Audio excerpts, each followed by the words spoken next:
بسم اللہ الرحمن الرحیم۔ آج میں آپ کو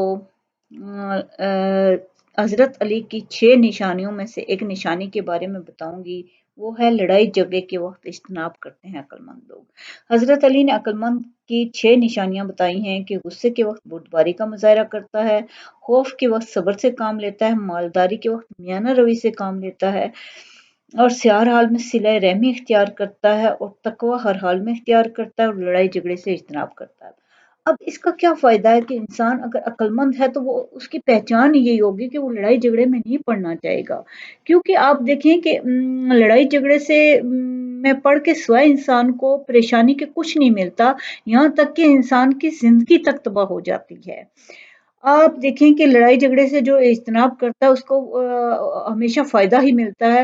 اگر کوئی آپ کو برا بھلا کہہ رہا ہے تو اگر آپ تھوڑا سا برداشت کر کے چلے جاتے ہیں تو آپ کو کیا آپ کو بہت سے فوائد ملیں گے، بجائے سے کہ آپ رک کے جواب دینا شروع ہو جائیں۔ آپ دیکھیں کوئی گالی کا جواب دے گا گالی سے تو کیا ہوگا، لڑائی جھگڑا ہی بڑھے گا، اور بعض اوقات لڑائی جھگڑا اتنا بڑھتا ہے کہ انسان بہت زیادہ پریشانیوں کا اسے سامنا کرنا پڑتا ہے۔ جو دیکھیں اگر ایک انسان ہے، فرض کریں آپ سے کسی کا نقصان ہو گیا، آپ فوراً سوری کر دیں گے، ذمہ داری قبول کر لیں گے، وہ کمپنسیشن کر لیں گے تو لڑائی جھگڑے کی نوبت ہی نہیں آئے گی۔ لڑائی جھگڑا تب پڑتا ہے جب ذمہ داری قبول نہیں کی جاتی، یا یہ بھی ہو سکتا ہے کہ آپ غلط نہیں بھی ہو، اگلے نے کچھ کر دیا تو آپ میں اتنی برداشت ہونی چاہیے۔ دیکھیں آپ ہیں ہی غلط نہیں، تو اگلے آپ ایک انسان کو کوئی دوسرا کچھ کہہ دے کہ تم جانور ہو، تو جب جو جانور ہے ہی نہیں تو وہ جو بڑے لوگ ہوتے ہیں وہ ہمیشہ ہنس کے ٹال دیتے ہیں ایسی بات کو۔ ایک دفعہ سقراط کو کسی نے بہت بری گالی دی تو اس کے شاگرد دیکھ رہا تھا کہ سقراط مسکرا رہا ہے، اس کے جانے کے بعد اس نے کہا کہ سر ہم نے تو سمجھا تھا کہ آپ اس کو بہت برا جواب دیں گے۔ تو انہوں نے کہا جو اس نے مجھے کہا کیا میں وہ ہوں؟ انہوں نے کہا نہیں۔ تو انہوں نے کہا پھر جواب دینے کی ضرورت۔ تو جو لوگ سمجھدار ہوتے ہیں ان کی یہی پہچان ہوتی ہے کہ وہ لڑائی جھگڑے میں نہیں پڑتے، اور اگر آپ سے کسی کے ساتھ کچھ غلطی ہو جاتی ہے جس کی وجہ سے اس نے گالی دی ہے تو آپ اس کو کمپنسیٹ کریں۔ جو لوگ ذمہ داری کو قبول کر لیتے ہیں، کمپنسیٹ کر دیتے ہیں، تب بھی لڑائی جھگڑے میں نہیں ہو سکتا۔ دیکھیں ہونے والا واقعہ اہم نہیں ہوتا، اس پر رد عمل کیا دیتے ہیں آپ، وہ اہم ہوتا ہے۔ جو ہو گیا ہے آپ اسے کنٹرول نہیں کر سکتے، اس پر رد عمل کو تو کنٹرول کر سکتے ہیں نا۔ ایک ہی واقعہ 2 لوگوں کے ساتھ ہوتا ہے، تو ایک شخص قتل کر کے جیل چلا گیا اور دوسرا شخص معاف کر کے آگے نکل جاتا ہے۔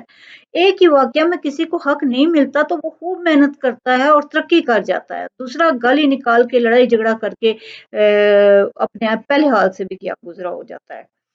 تو کسی کی ٹانگ ٹوٹتی ہے تو مسکین بن کے ساری زندگی دوسروں کی طرف دیکھتا رہتا ہے، اور دوسرا جو ہے اسی واقعے میں مصنوعی ٹانگ بنا کے یا بیساکھی بنا کے دوسروں کے لیے بھی فائدے کا سبب بن جاتا ہے۔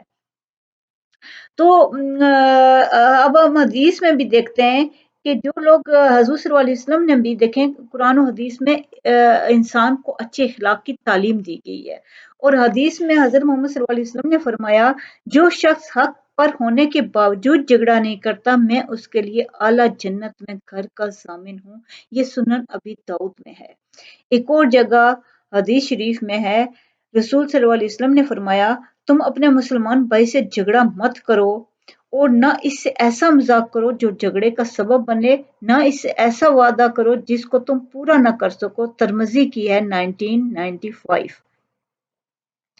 کیونکہ لڑائی جھگڑنے سے جو لوگ لڑائی جھگڑے سے اجتناب کرتے ہیں زندگی میں وہی کامیاب رہتے ہیں۔ آپ جیلوں کے اندر جا کے دیکھ لیں، یہ وہی لوگ ہوتے ہیں جو لڑائی جھگڑے کو ہوا دینے والے ہوتے ہیں۔